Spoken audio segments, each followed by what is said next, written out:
This tutorial has been a long time coming. I've been promising that I was going to do it for like a year now, so we're finally going to learn how to draft sleeves. Now, there's two reasons that you may be here today, that you clicked on this video.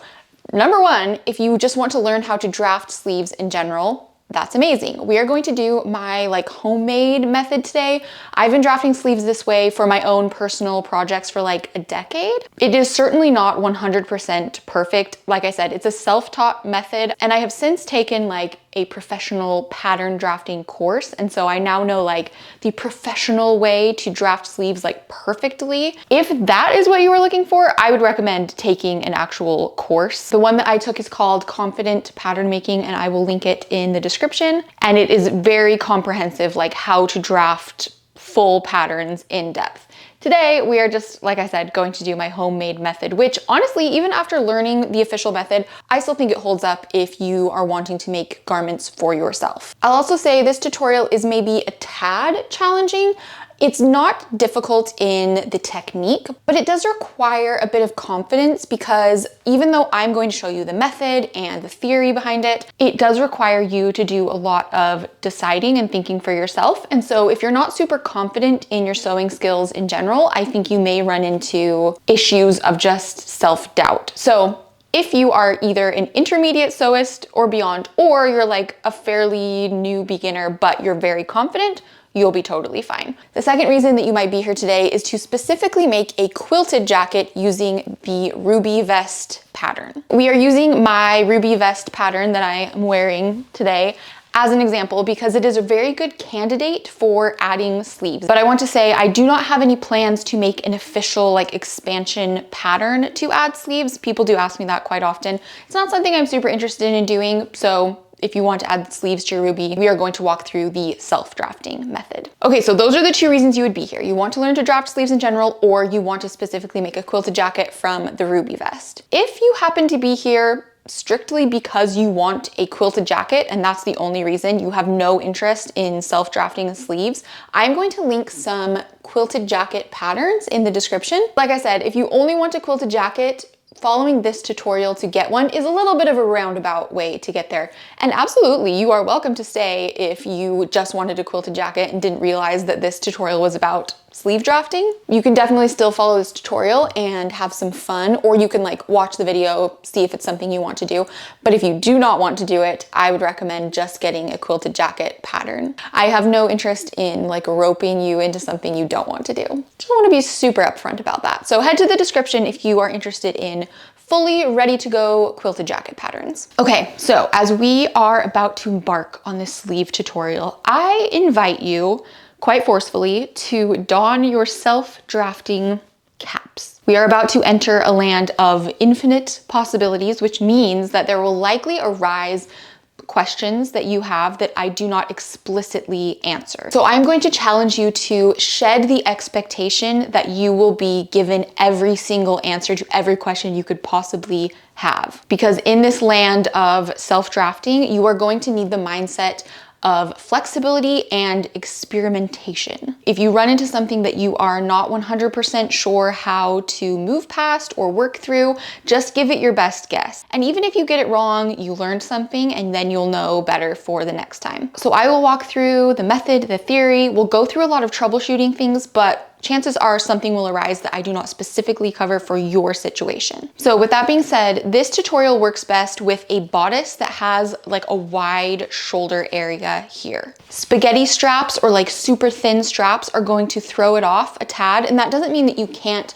use what we talk about today to add sleeves to something that has super thin straps. You'll just kind of have to adapt your bodice a little bit to make your sleeve possible or sleeve work, but we are going to be working with a bodice that has a wide shoulder area and is primed to add a sleeve. And additionally, I have found the easiest way to do this method is working from a bodice where the front and back are attached at the shoulder seams, but the side seam is open so that your bodice is kind of splayed flat. I'll show you what I'm talking about. This is the vest that we are going to be sewing up today. But do you see, this is the front bodice and this is the back bodice, and they're attached at the shoulder seam here, but it is splayed open, right? And it will eventually be sewn up so that the front and back are connected, but we are going to attach the sleeve at this point instead of closing the bodice entirely at the side seam and adding a sleeve that way. A lot of patterns do have you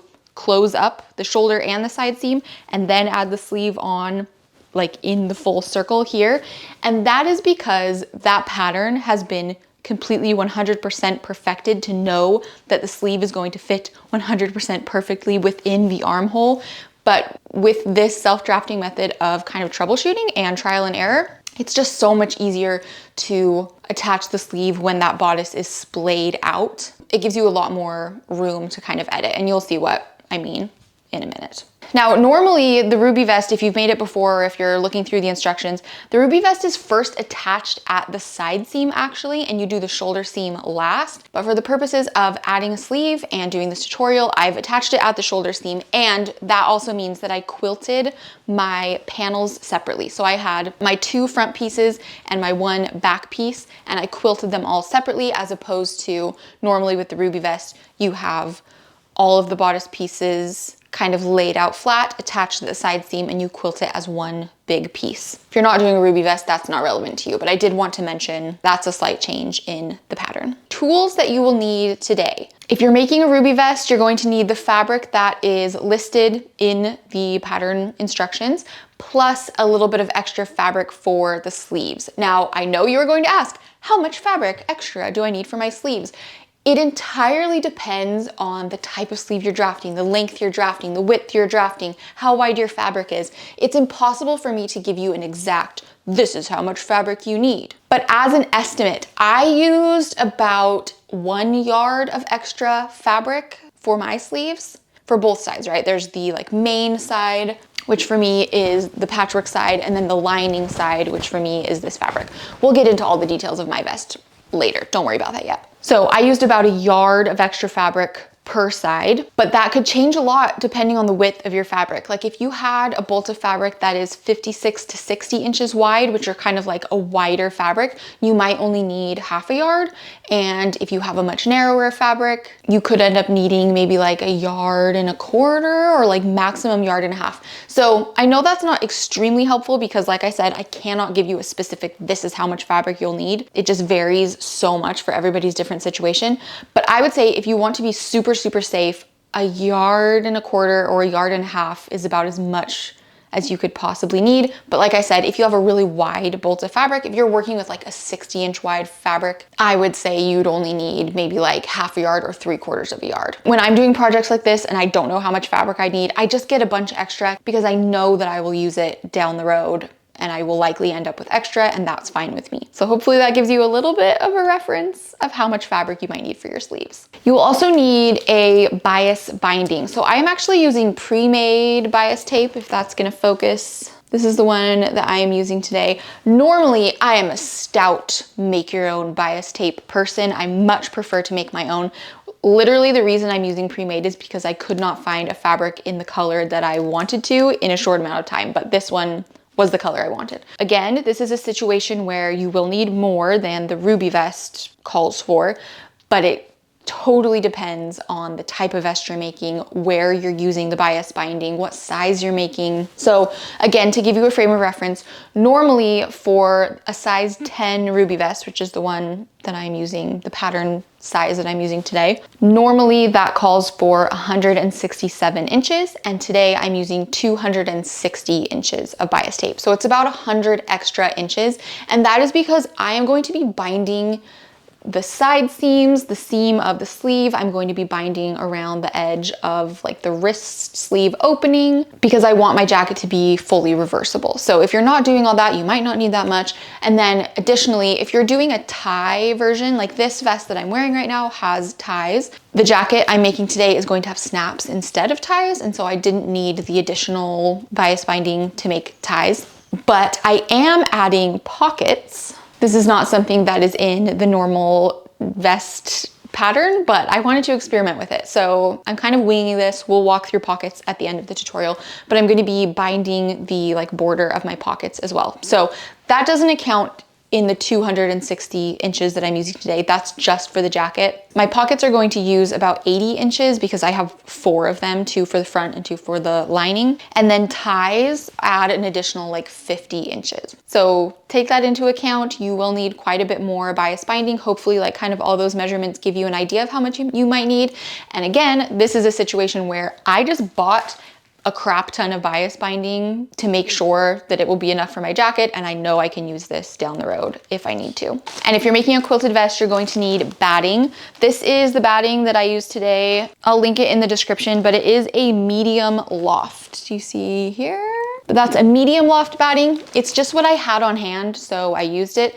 In hindsight, I almost feel like I would have preferred a low loft batting because I don't want my jacket to be super bulky. This vest is a low loft batting. It's probably hard to tell on camera, but it feels like nice and thin-ish, like it's not super duper thick. At the moment, I feel like my jacket that I've started making feels a bit bulkier than I would want it. I don't know, maybe it'll be fine. Once I finish it and all the edges have been bound and I've like ironed it and probably like washed it, it might feel not quite as bulky. So anyways, you'll need some batting if you're making the Ruby vest jacket. And like I said, I'm doing snaps today. So the Ruby vest has multiple bodice options. It has a high neck and a V-neck option, and ties or snaps or buttons. I usually make ties, but because on my official Ruby vest tutorial, I did ties, I wanted to show how to add snaps. So that is why we're doing snaps today. I don't think it matters too much to the brand, but we are going to make them reversible. So you'll need the actual snaps, and then you'll need the like a plier tool. They're like snap pliers or something. I will also link these in the description. You're also going to need some scrap fabric to make a toile. And this is not 1000% necessary, but I would highly encourage you as we go through this process to make a toile, which is a quick and dirty version of the pattern that you're making to give you an idea of fit. So this is one of my toiles, and again, we'll walk through this when we get to that point in the tutorial. But this is just scrap fabric I had that I whipped up really quick, like a front and back bodice and the sleeve that we're gonna end up drafting. So this toile I made from scrap fabric, and I know I'm gonna be able to cut it up later and use it for patchwork or different projects so it doesn't go to waste. But thrifted fabric or thrifted bed sheets are really great for making toiles because you're not worried about using your nice fabric for samples. Okay, so aside from all of that fabric and those materials and everything, for the actual drafting, you're going to need some paper. This is just a roll of paper that I got from, I think, Target, but I'll link a similar one in the description.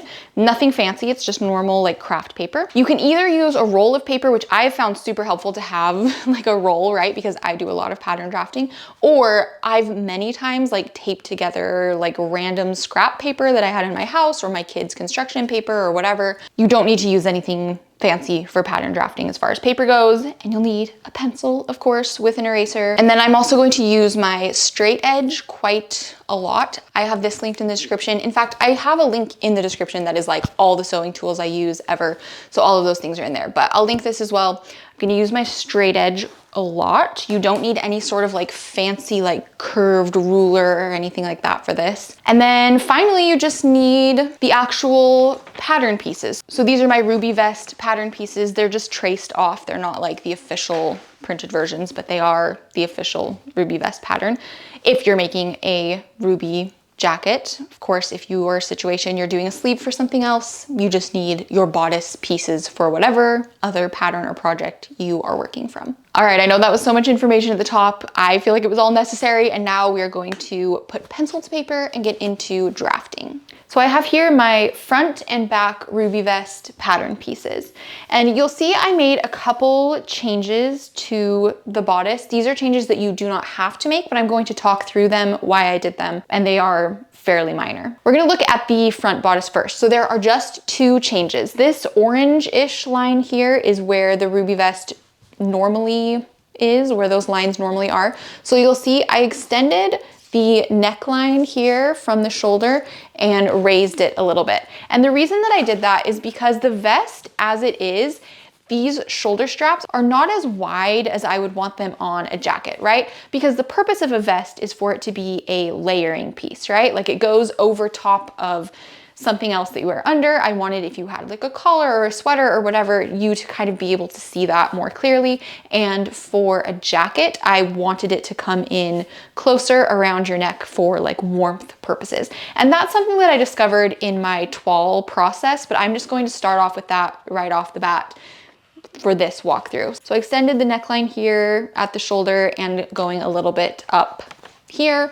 And then the other change I made on the armhole, you'll see I added a little bit of seam allowance here, because normally on the Ruby vest, there's no seam allowance on the armhole because this is just bound by bias tape, right? But because we are going to be attaching a sleeve to this armhole here, there's going to be 3/8 of an inch or 1 centimeter that is going to be eaten up in seam allowance. And so when I did my first toile, I didn't add any extra seam allowance here, but I didn't like where this seam was hitting on the jacket once the sleeve was added, because it made this seam too far up and I didn't like where it was sitting. So I added 3/8 of an inch for seam allowance here so that the seam would fall kind of where I wanted it to. And you'll see it starts here with 3/8 of an inch, but as it goes along the curve, I slowly retracted it back to the normal line because I wanted to give a little bit of extra room here in the armpit, because I didn't want the armpit to be too high up when the sleeve was added, because that would just cause like extra bulk under your arm.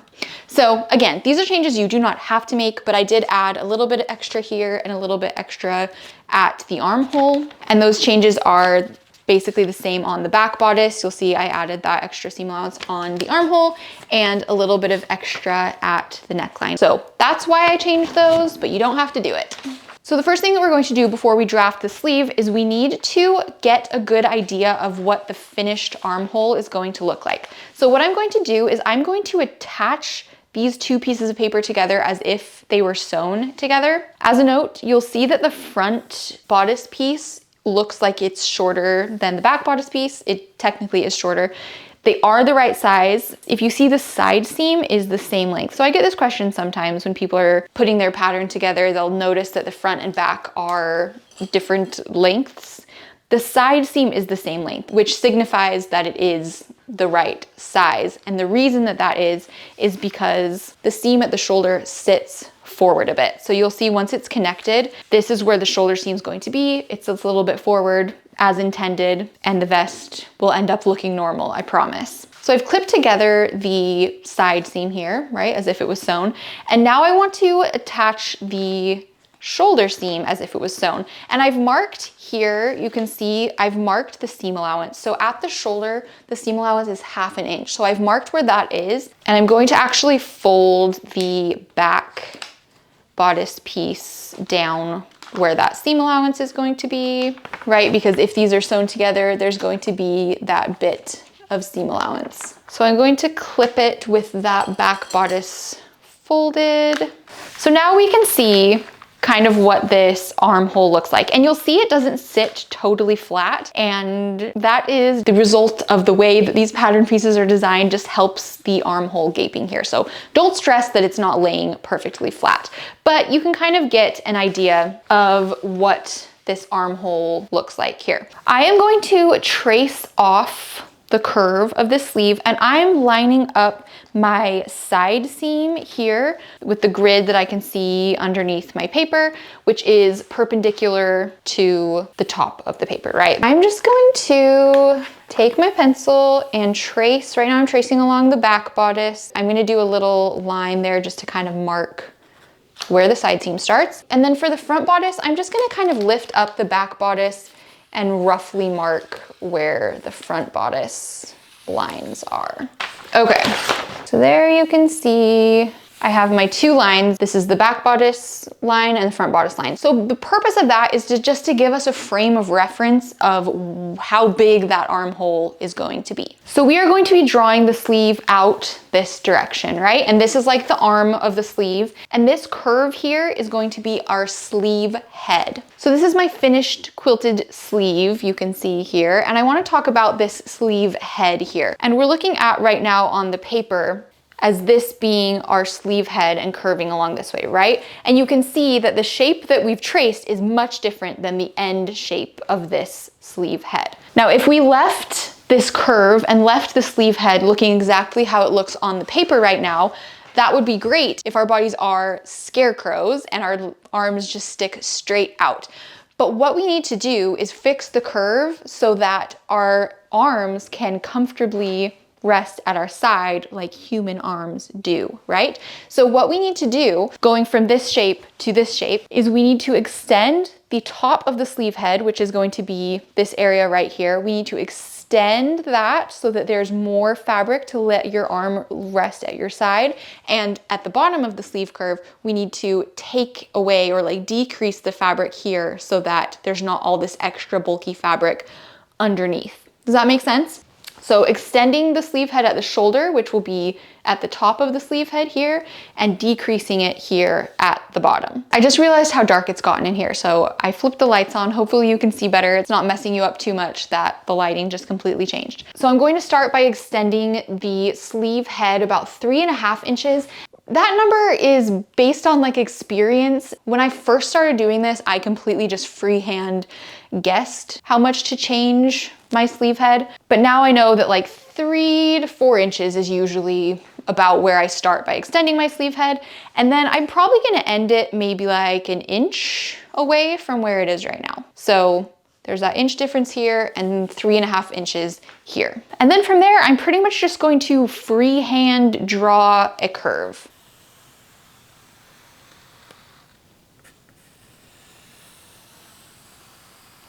Okay, you see I did a couple different lines. My first one I felt like seemed a bit too fat.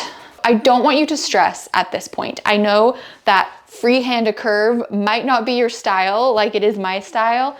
Just get a general shape. I would try to kind of meet somewhere in the middle, right, of this when you pass through the curve here. Start where you extended your sleeve curve, end where you ended it here, and like I said, cross through the middle. The actual shape of the sleeve curve we will be tweaking a little bit in the toile process, but I feel like if you generally follow this vibe we just did, you'll probably come out with like a fairly good sleeve. So don't stress too much about it if this is like killing your rule following loving brain. Next, we're gonna do a little bit of measuring on your body to mark a few other points in our sleeve. So first, we want to know how long we want our sleeve to be. My sleeve is going to start at my shoulder, and we're going to add 3/8 of an inch at the shoulder to account for that seam allowance, right? But I'm going to measure from the top of my shoulder all the way down my wrist where I want the end of my sleeve to fall. And I made mine fairly long because I also wanted to be able to like cuff my sleeves and like roll it back just once and have it like look pretty normal too. So I'm just measuring from the top of my shoulder, which is just this point where your sleeve is going to attach, right? All the way down to your wrist. There's a little method for you. So mine came out to about 24 inches where I want it to fall. And then I'm adding 3/8 of an inch for the seam allowance here. So I'm just gonna do 24.5 to make it like a nice round even number. I'm gonna do 24.5 inches from where the top of this sleeve curve is. This is where my straight edge comes in handy, which will make it here. And I'm just gonna draw a straight line. Comes in handy that I can see my grid underneath. I'm just gonna draw a straight line. Don't worry too much about the length, but that will mark the end of my sleeve. Okay, the next couple measurements you need to do are first your wrist. So you need to decide how wide you want the opening of your sleeve at your wrist. I'm just gonna measure around my wrist, like pull the tape measure out and pull it until it feels like a sort of good sleeve, which I feel like is maybe, like I want mine pretty roomy, right? I feel like maybe like 14.5 or 15 feels pretty good to me, right? Like that's like a sleeve with some extra ease. Another way you can do this, I would measure around your wrist to kind of like get an idea, but also you can take like jackets or shirts that you have that have sleeve openings that you like the width of and measure against them to kind of see. So I'm gonna do 14.75, and then I need to add 3/8 of an inch seam allowance 2 times, right? Because this sleeve is folded in half. This line here is going to be the fold, and there's gonna be seam allowance along this seam on your sleeve for each side of the fold. So we would add 3/4 of an inch because that's 3/8 of an inch twice. 14.75 plus 3/4 would be 15.5. Oh, 15.5 divided by 2, right? Because this is on the fold. So that would be 7.75. Okay, 7.75. And again, don't worry too much about where this is going. We're just gonna leave it there. Okay, look, the beginnings of a sleeve. Okay, next we want to do the same thing we did with our wrist, but around our bicep to kind of get an idea of how wide we want the sleeve around our bicep. I don't know, like I want it pretty roomy, right?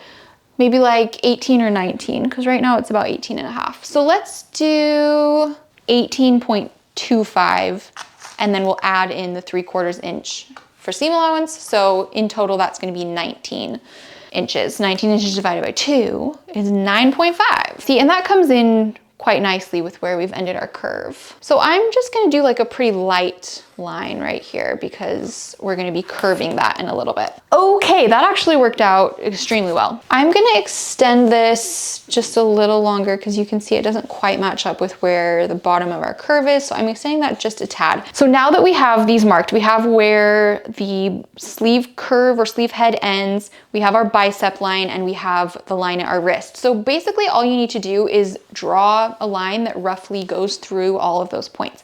Now, if your bicep line falls like significantly lower, like you've measured a measurement that goes way lower than your sleeve curve ends or way higher up than your sleeve curve ends, you do need to kind of make it meld better with your sleeve. If you're doing the ruby vest, trust that this armhole where this is at is marked like right here, right? So you know that you're gonna have enough room. Like if you measure your bicep measurement and it's way lower down here, that's gonna be a pretty big sleeve because you know that's much lower than where this bottom of the armhole is, right? I would trust this mark more than your bicep measurement and try to kind of smooth the line between there a little bit more. In fact, I feel like of these measurements that we just did, the bottom of the curve and your wrist are more important than your bicep. So if that's throwing you off, maybe just ignore it, but it should fall in a pretty reasonable place. And also you don't need to worry about seam allowance at the wrist because we're just binding, or at least I'm just binding the wrist with bias tape. If you are doing a sleeve where the opening is like folded and there's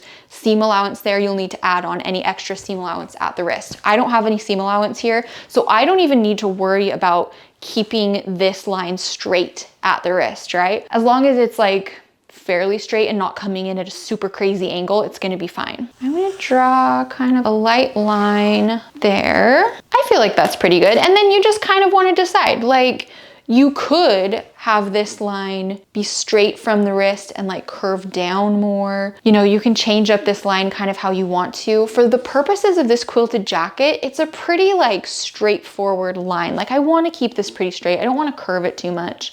So I feel like this looks good. So we have our sleeve. So as another note, we've obviously drafted this sleeve to be cut on the fold, which means that the front of the sleeve and the back of the sleeve are mirror images of each other. Often in pattern making, the front and back are a little bit different at the sleeve head. Like this curve here is slightly different for the front and back. In fact, I'll show you on an example. This is a sleeve from a different pattern that I have. So this is it all splayed out, right? And you can do that. You can take what you've drafted here and mirror image it to be splayed out flat. But you'll see this one, when it is folded in half, this front fold here is the front of the sleeve and this is the back of the sleeve. And you'll see that they don't line up perfectly. The front of the sleeve has a little bit less fabric to it and the back of the sleeve has a little bit more. And also there's a notch in the sleeve that marks where the shoulder seam is going to be. And like we talked about on the ruby vest pattern, the shoulder seam is not in the center of this sleeve, right? And if I were patterning this out and making it perfect, I would be digitally drafting this and finding where this shoulder seam is and making a notch and making the front and the back maybe slightly different. But for the purpose of this tutorial, and especially for the quilted jacket that I'm going to make, the sleeve is quite boxy, quite oversized, so we don't need to worry as much about making the sleeve like perfectly fitted to our arm, right? If you were making a garment that is like super duper fitted, you would want the front and back of the sleeve curve to be different, but we're just gonna keep them the same. And like I said, I've done this honestly countless times. I don't even know how many times I've drafted a sleeve using this method, and it's worked out just fine for me. So you will also be fine. Okay, so now it is time to make our first toile. And what you'll need to do is cut out from your scrap fabric that we talked about, 2 front pieces of the bodice, 1 back bodice, which is cut on the fold, and then for the time being, just 1 sleeve cut on the fold. You could cut both of them if you want to, but we are going to get all the information we need from 1 sleeve, and it will be a less waste of fabric. So I'm actually going to take a toile that I had already made previously when I was prepping for this tutorial. I unpicked one side of it and took one of the sleeves off. This is my sleeve that I cut. This is my front and back bodice pieces. They're splayed, right? So it's attached at the shoulder seam here. And I'm going to show you how we attach the sleeve. And again, a toile is a super quick and dirty version of a garment. So we don't need to finish our seams. We don't even need to make it look pretty. We're just attaching all of the pieces together so that we can get an idea of the fit. So let's do that. Here we have our splayed bodice. On one side is the front bodice, the other side is the back bodice, and they're connected at the shoulder seam with a 1/2 inch seam allowance. And I didn't finish those seams because we don't need to. First thing you need to do is find the center of your armhole, which I had already done because this was a previous toile that I had unpicked. But in order to find the center, you just fold your bodice splay situation in half and cut a little notch in the center of where those two meet. Do the same thing with your sleeve, fold it in half and cut a notch at the center fold there, just teeny tiny, and ignore all of my random threads from unpicking. To attach the sleeve to your armhole, I'm first gonna line up those 2 notches that we just cut. I find it easiest to start there and then work out from the center. So I'm gonna pin those 2 together or clip. I'm using binding clips, and then I'm going to start clipping or pinning out from the center a few clips in one direction. And then once I've done a few clips going one way, I then clip the end of the sleeve curve to the side seam. And I do this because there is a little bit of manipulation that needs to happen in order to get these 2 pieces to kind of fit nicely together. And so I find that it helps to have the end points secured so that I can do the kind of manipulation I need to do to get these 2 pieces of fabric to lay flush against each other. Now you may notice at this stage that your sleeve does not perfectly match up with your armhole, and that is totally normal with this method. Just mark how much difference there is, either if it goes over or under. In this case, you can see the sleeve is kind of poking out over about 1/2 inch. That's totally fine and normal. Just mark that, and then you can kind of just trim that away for the time being and kind of ease that line back into your sleeve seam. So you can trim that away for the toile process, and we'll address it once we get into troubleshooting. And here's an example of where the sleeve wasn't quite long enough, and so it doesn't hit the side seam. And in this case, just trim the side seam away a little bit. It isn't going to make a huge difference in the long run. So just trim what you need to trim to move on, and then have everything pinned nicely along the sleeve curve. Then we're going to sew along this sleeve curve with a 3/8 inch or 1 centimeter seam allowance. And I find it very helpful to press this seam allowance toward the sleeve afterward. I think it just helps to press your fabric when you're assessing the fit. After that, you're going to sew along the side seam and up through the seam of the sleeve, also with a 3/8 inch seam allowance. Press that seam open flat, and from there you have a sleeve that is ready to be tried on. My try-on process is going to be a bit accelerated because I'm going to walk through all of the toiles that I did, show you the tweaks that I made, show you what I'm seeing, what I'm looking for, and give you tips, because this is where the confidence piece of this comes into play, where you're going to have to kind of look at the sleeve that you drafted and make decisions and move forward in the best way for your situation. Obviously, I can't be there in person to give you tips on your exact sleeve that you drafted. So in total, I made 4 sleeve toiles. I would not have made that many if I was not making a tutorial and attempting to teach somebody how to do this process. Honestly, I would have made 1, made some notes from that first one, and then continued on with the final draft of my process. So I do not expect you to need to make 4 sleeve toiles. I would say you probably be pretty good with 1 or 2. And if you want to make more than that, you totally can. I have 2 like finished jackets, right? But 1 sleeve on each is slightly different. So I'm gonna put the whole toile on, but ignore one of the sleeves while I'm talking about the other. So this is my first toile that I made. This was my first sleeve. I marked it with a little F, if you can see, so I wouldn't get mixed up of which was my first sleeve and not. So pretend that this sleeve is not here. When you try on yours, I would pin together this side seam here so that the bodice sits on you pretty normally, but obviously you'll just have one sleeve to look at. I would get a notepad out, and as you're noticing things and looking at things, literally write down the things that you see that you want to change, because so many times I will like notice things and I'll be like, oh yeah, I want to change this and this. And then when I actually go to do it,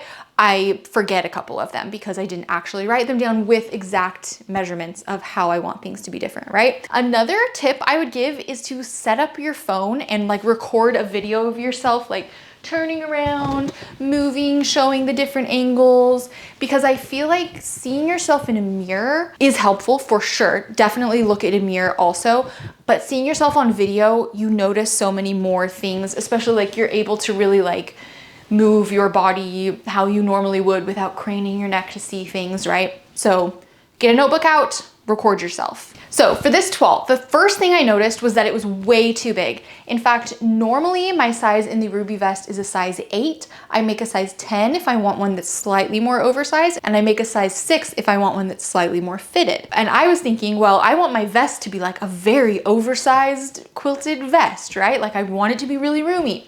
So I made a size 12.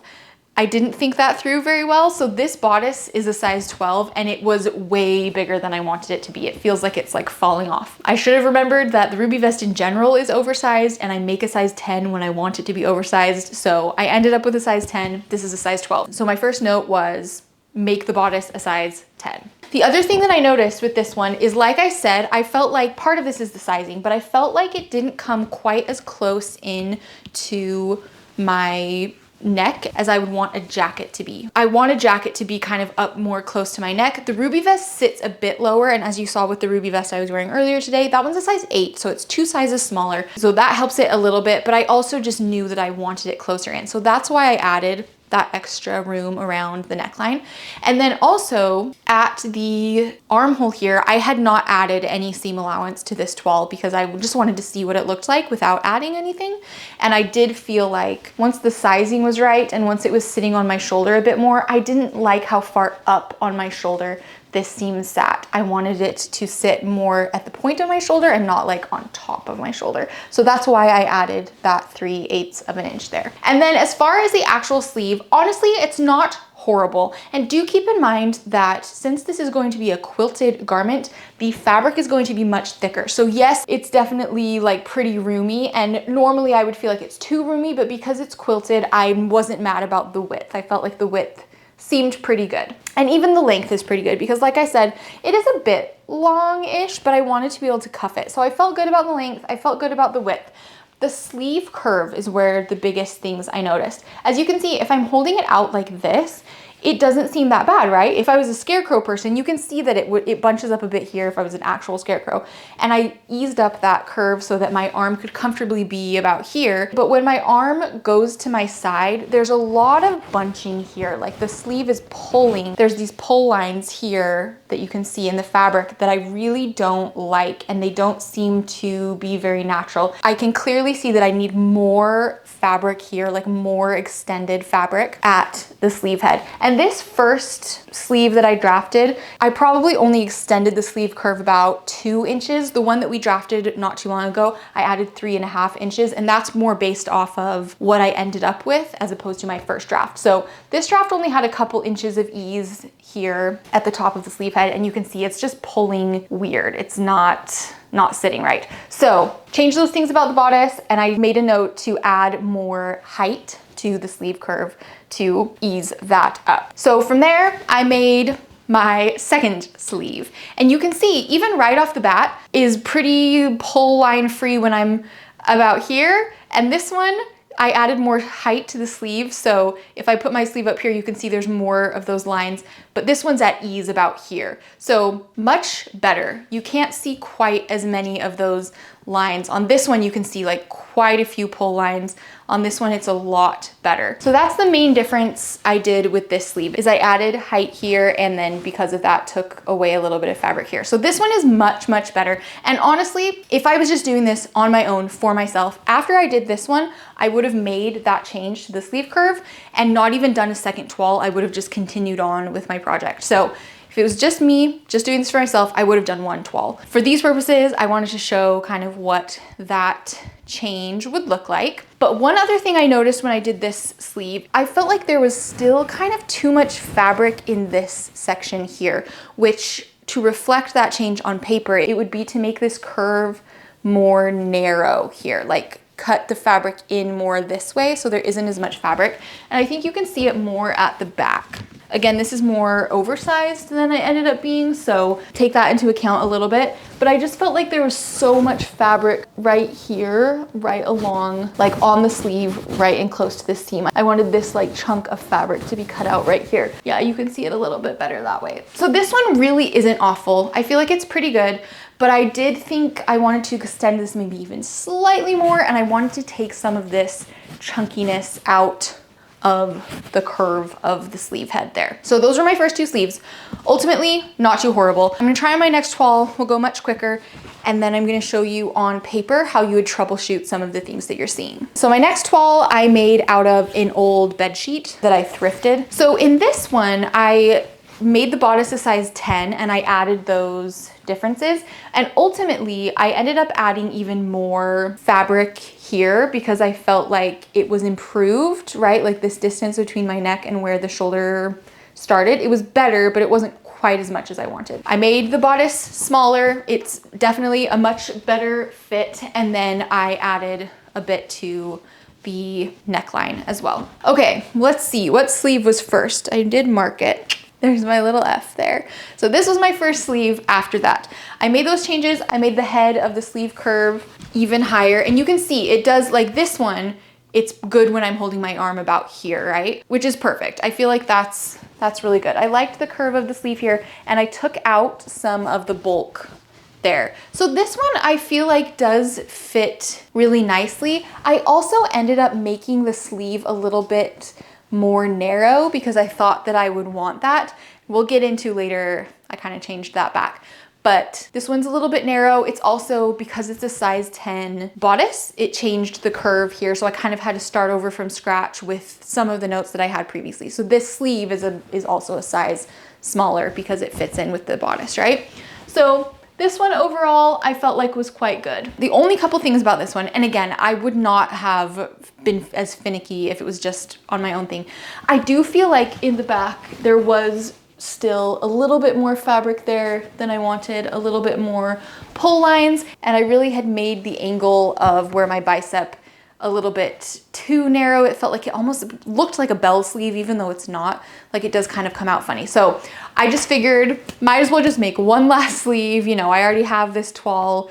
I have extra fabric, might as well just make one more. So this one was my final sleeve. I'm very happy with it. I feel like it falls nicely. You know, there's a couple little pull lines, but nothing crazy. And also if you extend the head of the sleeve like way too high, it's gonna look almost like a padded sleeve, like a soldier sort of, right? It's gonna be like way too high. So I didn't want it to get crazy high, but I feel like the back looked a lot better on this one. So that was my final sleeve. And also, oh, the curve of the sleeve, I eased that up in the bicep a little bit so it wasn't quite such a, you know, didn't take in too much around my bicep. So that is my final sleeve. I was happy with it. I felt like it was good. And then I did make one full run through of an actual quilted vest. And this was out of a quilt that I had thrifted. So the quilt was pre-made, but I wanted to run through, you know, all the bias binding and the construction to make sure everything worked the way it was supposed to work before I actually came to film this. I didn't want to run into any unforeseen issues. Okay, so here is the quilted vest that I made. As you can see, It's beautiful. I love it so much. I'm so happy with it. I decided to do the bows, which like I said, this time I'm doing snaps for the one I'm making today, but the bows are super cute. I partially wanted to do snaps because I'm obviously keeping this and going to wear it, and I love it a ton. So I figured if I'm gonna have 2 quilted jackets, I might try to make some differences about them. So this one has the bows. I also made the pockets, which like I said, we're doing pockets again today. Well, that will be at the end of the tutorial. So this sleeve was exactly from that final toile I showed you. There were a couple things I noticed about the sleeve that I drafted and about, you know, the pattern in general that I felt like I didn't quite get from the toiles. Nothing crazy, nothing major. I would have been completely happy if this was like the final product, but just for the sake of mentioning them. Again, with the sleeve, I had eased that bicep a little bit, but I felt like after making it in the quilted material, the bicep just seemed too narrow. Like when I'm holding my sleeve out like that, like I said, it almost looks like a bell sleeve. It isn't. Like it's a pretty straight line, but I had brought the curve from the armpit area, like I had curved it up too much before going over. And so in the final one, I eased that a little bit so that it was more of a straight line to the wrist instead of curving up and over, if that makes sense. So that's one thing that I fixed in my final sleeve that I'm doing today. And then the other thing that I fixed, even though I had brought that shoulder in a little bit, like we talked about on the bodice, I just didn't feel like it was in enough. You can even see, like, I guess this t-shirt's a pretty high neck t-shirt. I wanted the actual quilted jacket to be pretty close in. I didn't want you to see my shirt quite as much. So the final changes that you had seen reflected in my bodice pattern pieces brought the shoulder in even a smidge more, and then I brought up that neckline a smidge as well, which I hadn't done for this. I hadn't actually changed where this neckline was. And the same thing on the back. You can see the back neckline is kind of low-ish, nothing crazy, but I brought up the back neckline about 1/2 inch and then like eased it into that higher neckline at the shoulder and at the front. So overall, this neckline is going to be brought in a little bit more. You're doing great. If you've made your one sleeve so far, hopefully you kind of know little things that you want to change. And now we are going to go back to the paper, and I am going to show you how you would on paper reflect some of the changes that you're seeing here. Okay, to start off, I am going to erase the lines for the original armhole that we traced. Okay, so we're just gonna walk through some of the common things that you might have seen when you tried your sleeve on and talk about how to adjust those. If the fabric of your sleeve at this bottom of your sleeve curve here, if this extended past your bodice armhole, or it wasn't quite long enough, if you had issues with the place that this extended to, I would maybe start there. If it extended too far past, then that just means that you need to make this shorter. So let's say if it extended past, is that 1/2 inch? Ah, on the money. It was a great guess.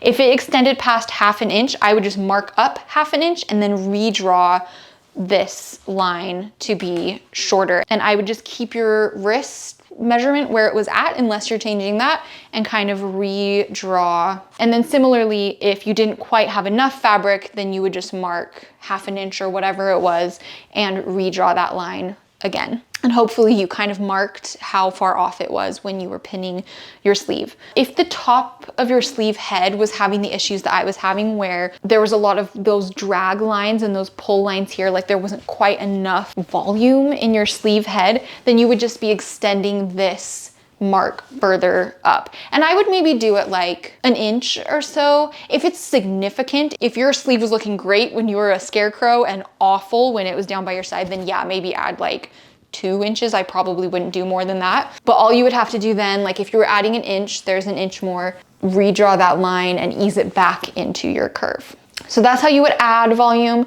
If you turned out like a soldier, like this was sticking straight up and it was making like your shoulder come to a crazy point, that means you had too much volume in your sleeve head, then same thing, I would just take it down, mark like 1 inch down and ease that back into the curve. If you're having too much volume in like this area, right? Like I was having those issues, then that means you just need to narrow the curve. So I'm gonna be drawing off the original curve. I would just bring it in this way, right? And that will reduce the fabric that's right here. And when you try on your toile, you can literally take your fingers and pinch that fabric and measure like how much you want to take that in and pinch that amount, right? So that's how you would add less fabric. If for some reason, I can't imagine you probably did this off the bat, but if you don't have enough fabric there, then your arm's gonna be like cemented at your side. You're like not really gonna be able to lift or raise your arm.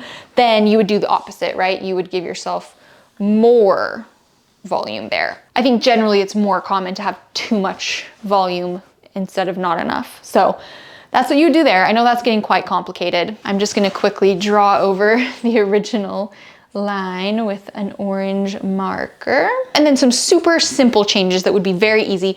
Obviously, if your sleeve is too short or too long, you would just extend this line, right? To make it longer, you would draw a longer line. To make it shorter, you would draw a shorter line. That's all you'd have to do. And then adjust this line here to reflect that change. And then finally, if there's any issues with the width of your sleeve, if it's too narrow, too constrictive, too huge, you would adjust that by just changing this line. And like for me, you saw that I did have some issues like with my quilted one, like when I actually made the quilted one, the line looked a bit more like this. It came up sort of sharp here and then went over and connected with that line there. And some sleeves do have a line more like that, right? That they like go up and then over. But I think it didn't work out well with the like quilted jacket of it all because it wasn't quite as like boxy as I would want it to be. Like you could see it came up kind of funny and then it made it look like it was flared out and whatever.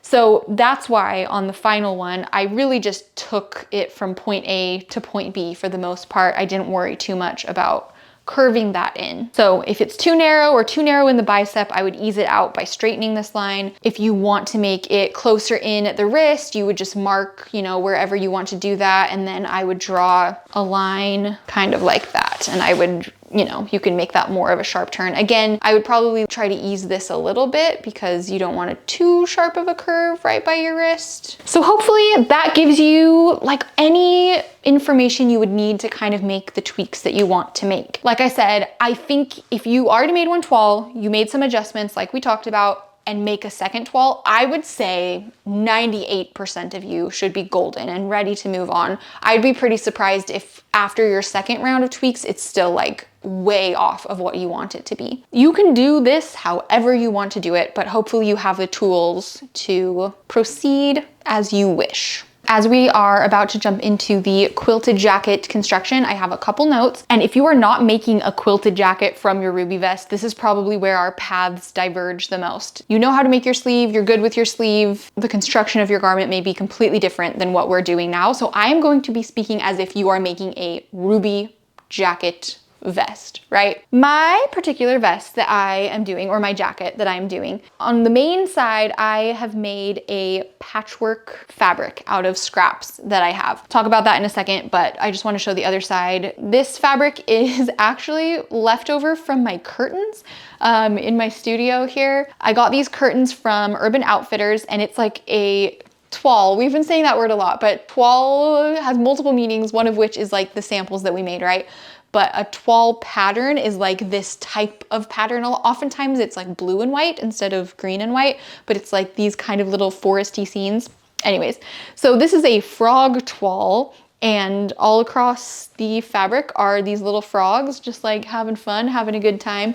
There's one like sitting on a branch. Anyway, I saw the curtains and I was like, love, have to have them. And because of the height of like my desks in my studio, I needed to hem them quite a bit because they were like full length curtains. And I cut off, gosh, like 3 or 4 feet off of each panel, and I had 4 panels. So I had quite a bit of extra fabric, which I was so excited about because I knew I was gonna wanna make some clothes with it. So one side is my froggies and the other side is this patchwork fabric that I made. So because this tutorial is about the sleeves, I did not want to spend too much time talking about this patchwork that I made. Honestly, I'm not a quilter. Usually when I make anything quilted like this, my process is I go on my Pinterest board. I have a Pinterest board that is quilts. I'll actually link it in the description so that if you want to like get some ideas for different quilt designs, you can go look there. But I go on Pinterest, look up different quilt designs, find one or a couple that I can kind of combine in my head and think look cute, and then I sort of just guess as to how that is accomplished. So that is what I did here. I had kind of two inspiration resources here. I had one pin that was like basically this like sawtooth style patchwork that I thought looked really cute and would be cute as a vest. And then I also saw a TikTok video recently that showed the process of making like, it was like an inverted sawtooth something or other. I have no idea, but it popped up on my feed on TikTok and I was like, that's so cute. I could do that sometime. So I saved that video, and that's not exactly what I did here, but it is like most of the process was similar to most of this process. So that's basically what I based that off of. I found a picture on Pinterest and I had that TikTok tutorial of a sort of similar sawtooth vibe, and I just sort of like combined them and went about my business. Like I said, I'm not a quilter. If you want more information about how to make like a sawtooth quilt, I would just Google how to assemble a sawtooth quilt, and there's probably like tutorials and YouTube stuff and whatever. Those are my resources I have to offer for that. And then as far as how I quilted it, the process, this is my ruby sleeve, by the way, the process for quilting the lines, which I just did horizontal quilted lines on both the sleeves and the bodice, that is outlined in the Ruby Vest pattern and in the Ruby Vest tutorial. I like walk through in depth how to quilt things, you know, with the batting in the middle and the both of the sides and all that stuff. So if you want to see how to quilt your fabric, quilt your panels, all that information is in the Ruby Vest pattern and tutorial. And then as far as getting the dimensions of the different patchwork panels, right? Because I didn't make like a full quilt and then cut it out.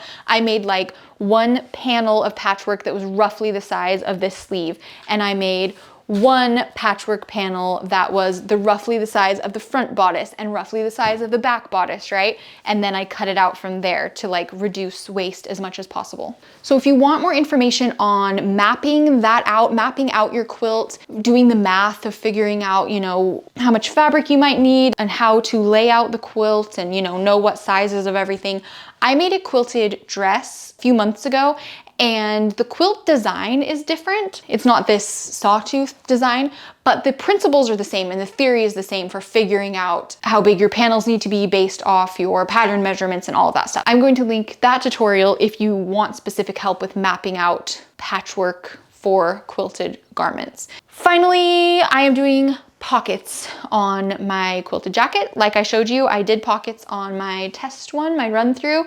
These ones are very similar. They are about 7 inches wide this way, 9 inches from top to bottom, and like 6.5-ish inches here. And then I just kind of like drew a slanty line. The ones on my other jacket were slightly wider. They were maybe like 8 or 9 inches wide, but I was just using the leftover like scrap patchwork that I had. I didn't want to have to make any extra for these pockets, and it worked out actually really perfectly. I had very little scraps of my patchwork, which was amazing. That's why I'm doing the pockets. Basically what I'm going to do is I'm going to serge this top edge and fold it down. They're also backed by some of this extra frog fabric, but I'll fold down the top edge, and then around this curved edge, I'm going to bind it with bias tape, and I'll walk through the construction of that when we get to it. But I am just guessing, like I just have seen pictures of different quilted jackets and different pockets on them, and I just got some ideas as to how I might want to do my pockets. So you can do yours however you want to do them, and probably maybe the way that I do them isn't like the best or most efficient, and I don't really care. I'm just gonna do how I want to do it. So we are picking up the construction of this jacket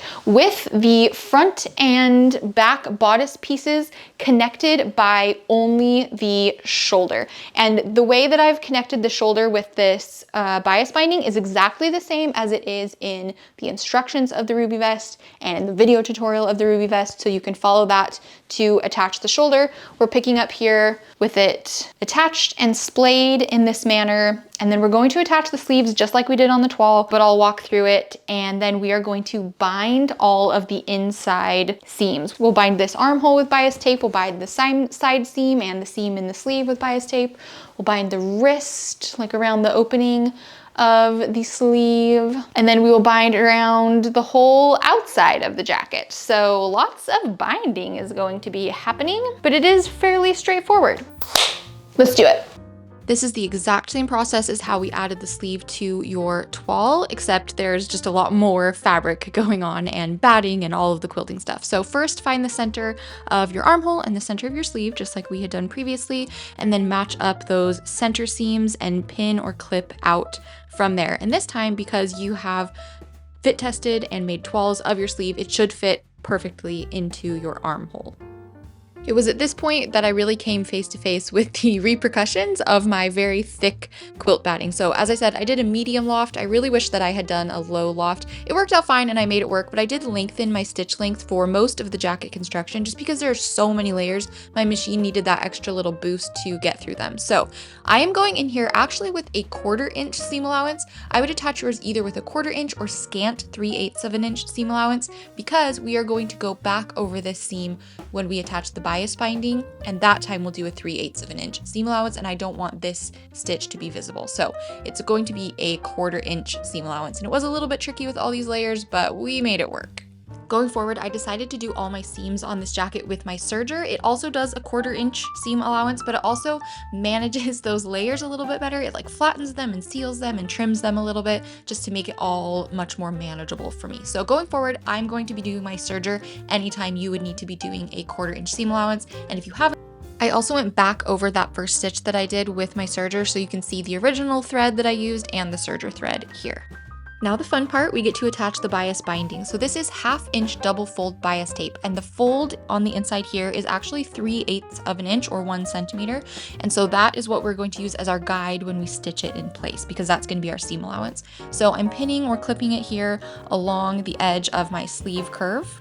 And because mine is store-bought, I just have a big old roll of it. And once I got to the other end, I just trim where I left off, and then I can pick that binding back up when I do my next round. We're going to attach this bias tape with a 3/8 of an inch or 1 centimeter seam allowance, which falls right in the fold of the bias tape here. So be as neat as you can. I ran into a bit of issues because of the thickness of my fabric, but I figured it out in the end.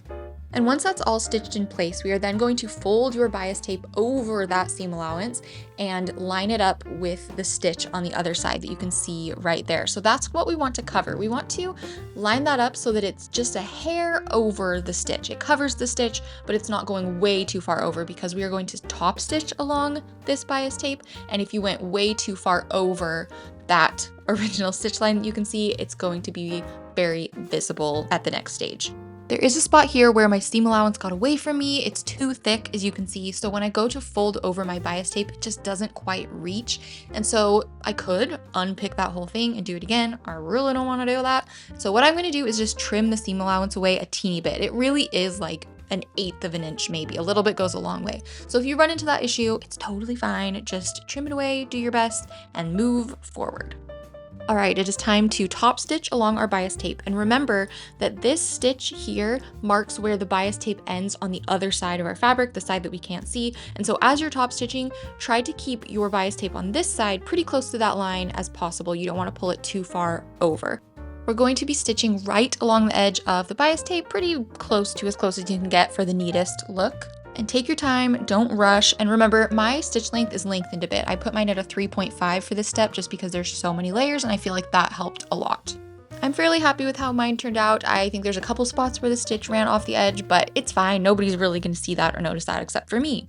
And once again, I am pressing all my seam allowances toward the sleeve using a bit of extra muscle and steam going through all of these layers. Now that you've gone through the binding process once, we're going to cruise through the rest of the jacket because it's basically just doing that over and over again. So next we're going to bind up the side seam and the seam of the sleeve. Start by pinning everything in place. And one note here, at this armpit spot, there's a lot of bulk happening because of the convergence of all of these different bindings. And so I just lay the binding from the sleeve curve going opposite directions. So they're kind of offsetting each other and there's not like too many layers of fabric right on top of each other. But other than that, it is exactly the same as the binding process we did for the sleeve curves, so just follow all of those steps again, except this time it's easier because they are straight lines. At this point, the jacket is really starting to come together and it is looking so stinking cute. So all we have left to do is bind around the sleeve openings and around the entire border. The sleeve opening is pretty simple because it's just one layer of quilted fabric instead of two. So just pin or clip your binding all the way around the circle of the opening. And when you come back to where you started, different people join their ends different ways. This is just how I do it, but you can do it however you want. I just trim a little bit of extra overlap here. I line those two ends up and then I lay them flat going toward the right. So you can see there, they're just kind of laid on top of each other, and don't worry about those raw edges because we're going to close them up. I'm going to take off this part of my sewing machine to make it a little bit easier to navigate around the sleeve. So just stitch around your sleeve opening with a 3/8 of an inch seam allowance right where that fold in your bias tape is, and continue all the way around the full circle, even where the ends join. Now go ahead and fold your bias tape over your seam allowance and pin that in place. And even when you get to where the two ends are joined, you also just kind of line those up and fold them over as well.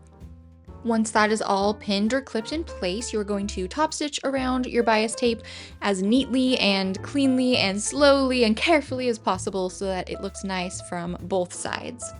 And now you have all the information and experience you need to do your binding around the entire outside of your jacket. So it's similar to the way you did your sleeves because it's just one layer, right? So you're going to pin it all the way around the border, and then when you meet your ends back up, you'll do the same thing you did with the sleeve, except this time it's easier because it's not in as much of a cramped space. You also have the option of slip stitching any of these bindings, which is a hand sewing process that is outlined in both the Ruby Vest instructions and video tutorial for that pattern. So that's something that you can do as well. I honestly kind of love slip stitching, but it does take a very long time and it is much neater. It creates a really nice invisible stitch, but just for the purposes of this tutorial, it would have taken me days to do, so I just top stitched. All right, let's add some snaps. So I'm using this brand of snaps. I'm using 2 packages because I'm making them reversible. I also have my snap pliers, and the pliers came with instructions that I did not throw away because every time that I use them, I need to refer back to them. I'm putting 6 snaps on my jacket. So I first started by laying out the snaps and seeing where I wanted them to be and marking their place. I do not want to talk about the fact that I measured wrong for that bottom button and it's an inch off where it is supposed to be. It actually makes me sick. So if you notice it, please do not say anything because I am distraught about it. So learn from my mistakes, triple check your measurements, and mark where the snaps are going to be on both sides of your jacket. So the pliers have different attachments that we use for different parts of this process. So we're gonna first start by punching holes where we marked our snaps going to be, which use this metal cone punch and metal round die base. So slide those attachments into the pliers, and those are going to be what punches the hole. Find the places you marked for your snaps on your jacket and line it up under your pliers, and then you just give it a good firm squeeze and it punches a hole out of the fabric. Do that same process on all of the spots that you marked, and you're ready to move on to the next step. We're going to swap out our attachments and insert the black cap holder on one side and metal splitting punch on the other side. Now we're going to place a cap in the black cap holder, and with that cap touching the right side of the fabric, which means that the wrong side of the fabric will be facing up, or the lining side for us will be facing up, you're going to slide the post of that cap through the hole. Then on top of that hole, we are going to put a socket. And with the socket in place, give it a good squeeze, and then your snap and socket, or cap and socket, are in place. Now on the other side, we would normally be doing a stud, which is this piece, and a post, which is this piece, but we're going to sub the post out, not use that, and instead use a cap in place of the post. So once again, we're putting a cap in the cap holder, but this time it's going to be touching the lining side, and we will be putting a stud on the patchwork side. So last time we used a socket, this time we're using a stud. Go ahead and squeeze your pliers to install those into place, and then you have reversible snaps. Okay, super quick overview of how I did my pocket. So you can see the top edge, the slanted edge of the pocket, I serged that edge and then folded it over about 1/2 inch, stitched it in place. And then the other 3 sides of the pocket, I am binding with my bias tape. And instead of stitching the bias tape to one side, folding it over, top stitching it on the other side, I'm just clipping the folded bias tape onto the pocket, which is a much sloppier way of doing it, but you're not gonna see the inside of the pocket, so I don't really care. And for the ends of the bias tape, I just kind of folded them into the seam allowance so that you didn't see them and stitched them up that way. Then I top stitched around the bias tape. On the flip side, it does look a little bit funny, but as I said, nobody's gonna see that, so I don't really mind. And then I pinned the pockets in place where I wanted them on the jacket, and once again, stitched all the way around the outside to secure them in place. And like I said at the beginning, I'm really just winging it here. I just wanted to throw some pockets on my jacket, and I wasn't super concerned about the construction method. So there may be way better ways to do it, but this worked for me in a pinch. Okay, you guys, we're all done, and dare I say my favorite thing I've ever made. I really am not just saying that. I'm so obsessed with it, so in love with it. I don't think I will ever take it off. It just turned out 100 times better than I was expecting. It has our pockets, it's got snaps, which are reversible, and I didn't put pockets on this side yet. I actually have them cut out, basically the same thing I did with these pockets. They're quilted and everything ready to go. I just wasn't 100% sure if I would want the bulk of them, of having two pockets like basically in the exact same place. I wasn't sure if that would feel like bulky or weird. At the moment, I feel like it would be totally fine, but I want to wear it for a few days maybe before I officially decide. And my plan is to make them exactly like I did these ones, you know, bind the edges with that bias tape. And then instead of attaching them with my machine, I think I'll slip stitch them in place, because I should be able to see the stitching on this frog toile side. Can you kind of see where the pocket stitching is? It's really faint and not super obvious, like from far away. But when I go to stitch the pockets on, I can use that as a guide of where these pockets will be, so that they'll follow the same stitching lines, but slip stitching them in place will just give me a lot more control, and it won't be visible from this side. So that's my plan. I'll probably add them. I just wanted to think about it to make sure that's what I wanted to do. Worst case scenario, I could just unpick them and take them off, but I don't want to go to all the trouble. I also wanted to note the batting, which I have said many times at this point. The batting was thicker than I probably would have wanted it to be.